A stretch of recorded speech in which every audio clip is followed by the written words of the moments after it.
안녕하세요, 여러분. 2024년 갑진년입니다. 모두들 건강하시고 행복하세요. 이번에 들려드릴 이야기는 효자가 된 불효자 이야기입니다. 글 백미숙 선생님, 그림 정승화 선생님입니다. 잘 들어주세요. 효자가 된 불효자. 옛날 깊고 깊은 산골 외딴 집에 한 부부가 살았어요. 말벗할 이웃 하나 없는 부부는 서로 의지하며 오손도손 지내지요. 그런데 부부에게는 한 가지 걱정이 있었어요. 아직까지 자식이 없었거든요. 검은 머리에 희끗희끗 서리가 내리도록 품 안에 자식이 없습니다. 저희들 불쌍히 여겨 자식 하나만 내려주십시오. 부부는 새벽마다 맑은 샘물을 떠놓고 빌고 또 빌었어요. 이런 부부의 정성이 하늘도 감동했는지 마침내 떡두꺼비 같은 아들을 얻었지요. 귀하게 얻은 자식이라 이름도 기동이라고 지었어요. 부부는 있는 정성 없는 정성을 다 기울여 기동이를 키웠지요. 불면 꺼질까 지면 터질까 안아주고 업어주고 만난 것이 생기면 기동이 입에 먼저 넣어주었지요. 추우면 따뜻한 자리, 더우면 서늘한 자리 골라 눕힐 정도였어요. 부부는 기동이가 하도 귀여워 곧잘 장난을 쳤지요. 기동아, 가서 어머니 때려라. 기동이는 어머니한테 아작아작 걸어가 단풍잎 같은 손바닥으로 찰싹 때렸지요. 아이고 아야야. 어머니가 일부러 우는 체하면 기동이는 재미나 까르르르 웃었지요. 아버지도 좋아서 하하 웃고 어머니도 귀엽다고 호호 웃었지요. 기동아, 가서 아버지 때려라. 기동이는 아버지한테 배틀배틀 걸어가 밤톨 같은 주먹으로 꽁 때렸지요. 아이고 나 죽네. 아이고 아파라. 아버지가 짐짓 쓰러져 뒹구는 체하면 기동이는 신이나 까르르 웃었어요. 어머니도 좋아서 호호 웃고 아버지도 귀엽다고 하하 웃었지요. 장마 뒤에 오이 자라듯 기동이는 무럭무럭 자랐어요. 그런데 덩치는 다 자란 어른이었지만 속은 때때옷 입던 어릴 적 그대로였지요. 만난 것은 저부터 먹고 좋은 옷도 저 먼저 입었어요. 겨울 아래목도 여름 위목도 다 제 차지였지요. 3살적 버릇이 8까지 간다고 10대 살을 먹었어도 부모 때리는 버릇은 여전했지요. 기분이 좋아도 때리고 뭐가 좀 못마땅해도 때리네. 소뚜껑 같은 손바닥으로 어머니를 절석, 바위 같은 주먹으로 아버지를 퍽. 아침에 일어나서 때리는 건 잘 주무셨습니까? 라는 인사고 일 나갔다 돌아와서 때리는 건 잘 다녀왔습니다. 라는 인사였어요. 아이고 이럴 어째. 덩치가 산만한 녀석이 늙은 부모를 때리니 어디 견뎌내겠어요? 아이고 그만 때려라. 아파 죽겠다. 부부가 아프다고 해도 기동이는 꼼짝도 안 했어요. 장난으로 그러는 줄만 알았지요. 보고 배울 이웃도 없고 잘못한다고 충고해줄 친구도 없으니 부모가 아무리 말해도 기동이는 제 잘못을 모를 수밖에요. 여보, 우리가 자식을 잘못 키웠소. 부부는 후회했지만 어쩔 수 없었지요. 아이고, 이를 어쩌노. 어느 날 뉘엿뉘엿 스산마루로 해가 넘어가는데 나그네 하나가 찾아왔어요. 날이 어두워서 그러니 하룻밤 묵고 갈 수 있겠습니까? 그런데 부부가 가만히 생각해 보니 참 난처한 거예요. 다 큰 자식이 부모를 때리는데 창피해서 어떻게 손님을 드리겠어요? 아이고, 죄송합니다만 재워드릴 수가 없겠습니다. 헛간이든 처마 밑이든 밤이슬만 피하게 해주십시오. 나그네가 간곡하게 사정을 내서 부부는 하는 수 없이 손님을 맞아들였죠. 잠시 후 나무하러 간 기동이가 돌아왔어요.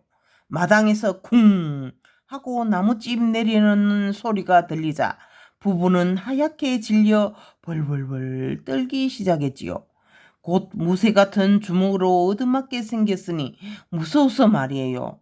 아니나 다를까 기동이는 방에 들어오자마자 다짜고짜 부부를 때렸어요.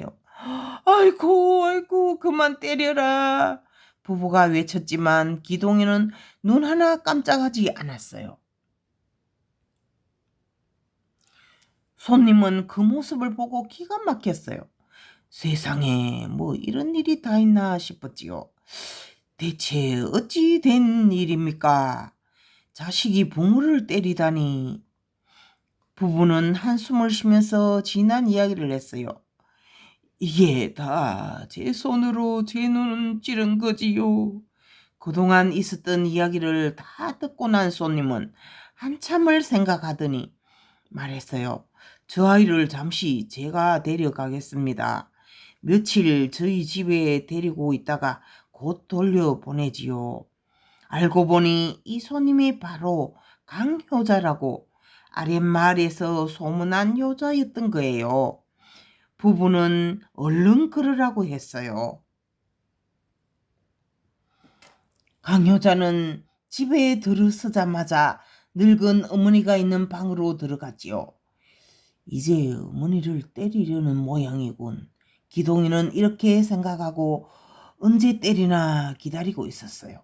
그런데 강효자가 넙죽 엎드려 절을 하네요. 어머니, 소자 다녀왔습니다.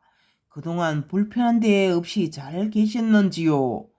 기동이는 어리둥절했지요. 점심때가 되었어요. 그런데 맛있는 고기 반찬은 강효자의 어머니 밥상에만 있는 거예요. 게다가 강효자는 밥을 먹기는커녕 밥상머리에 꿇어앉아 어머니 숟가락에 반찬을 놓아드리고 있었지요. 기동이는 참 이상하다고 생각했어요. 한참 동안 지켜보았지만 어머니 때리는 것을 한 번도 보지 못했거든요. 다음날 날이 밝자 강효자는 일을 하러 들로 나가고 강효자의 아내도 보리방아를 찍으러 나갔어요. 집에는 강효자의 어머니와 어린 딸 기동이만 남아 있었지요. 그런데 강효자의 어머니가 심심했는지 마루에 나와 앉아 있다가 옆에 놓인 참기름 단지를 보았어요. 아이고, 여태 요강을 그대로 두었누. 호박밭에 갔다 보야겠구먼. 눈도 어둡고 코도 막혀 참기름 단지를 요강 단지인 줄 알았던 거예요. 그때 강효자의 어린 딸이 할머니가 참기름 단지를 들고 밭으로 가는 걸 보고 깜짝 놀라 뛰어갔어요. 이제 저 늙은이가 매를 맞겠구나. 기동이는 당연히 매를 맞겠구나 생각했지요. 할머니, 그거 이리 주세요. 제가 갖다 볼게요. 어린 딸은 말리기는커녕 얼른 단지를 받아 들더니 호박밭에 쏟아붓는 거예요. 이 모습을 본 기동이는 얼떨떨하기만 했지요. 요강 아니라고 말하고 다시 가져와야 옳지. 귀한 참기름을 호박밭에 다 부어버리다니 말이야. 이제 큰일 났다. 저 늙은이랑 딸이랑 둘 다 얻어맞겠는걸. 기동이는 고개를 슬레슬레 젓었어요. 강효자의 아내가 호박밭을 지나다 보니 고소한 냄새가 진동을 하고 누런 참기름이 흥건한 거예요. 아니, 밭에다 누가 참기름을 부었지? 딸이 목소리를 낮추며 소곤소곤 말했어요. 할머니가 오줌인 줄 알고 호박밭에 보려 하시길래 제가 대신 부었어요. 그러자 아내는 딸을 칭찬하지 뭐예요. 아이고, 잘했구나, 잘했어. 참기름이라고 하면 할머니께서 얼마나 무안해 하시겠니. 그러고는 씨암탉을 잡아 가마솥에 넣고 푹 고기 시작했어요. 점심때가 되어 들에 갔던 강효자가 집으로 돌아왔어요. 씨암탉을 다 잡다니 집에 무슨 경사라도 나소?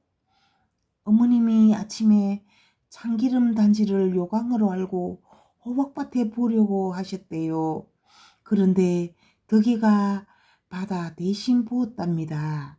무거운 단지를 들고 다니느라 고생하셨으니 어머님 몸보신이라도 해드려야지요. 이 모습을 지켜보던 기동이는 생각했어요. 이제 메타작이 벌어지겠구나. 그런데 이게 웬일이에요? 강효자가 넙죽 엎드려 아내에게 절을 하지 뭐예요. 어머니께 잘해줘서 정말 고맙소. 기동이는 그제야 그동안 자신이 잘못했다는 것을 알게 되었어요. 강효자네 식구들을 보고 효도하는 방법을 깨달은 거지요. 기동이는 그 길로 집으로 달려갔어요. 자기도 제대로 된 효도를 빨리 해보고 싶었거든요. 그런데 기동이가 돌아오자 부부는 깜짝 놀라 벌벌 떨었지요. 아이고 아이고 이제 또 맞겠구나. 그런데 기동이가 넙죽 엎드려 절을 하는 거예요. 아버지 어머니 소자 다녀왔습니다. 그간 불편한 데 없이 잘 계셨는지요? 부부는 놀라 눈이 희둥그레졌지요. 그런데 그뿐이 아니었어요. 맛있는 반찬도 저 먼저 먹지 않고 나갈 때 들어올 때 깍듯이 인사하고 밤마다 이부자리까지 깔아드리고 부모를 때리던 불효자가 아주 효자가 되었지요. 그 이후로는 기동이는 절대 부모를 때리지 않고 효도하며 행복하게 오래오래 잘 살았대요. 안녕. 어릴 적에 보고 듣고 배우는 게 참 중요하겠지요. 여러분도 잘하세요. 안녕.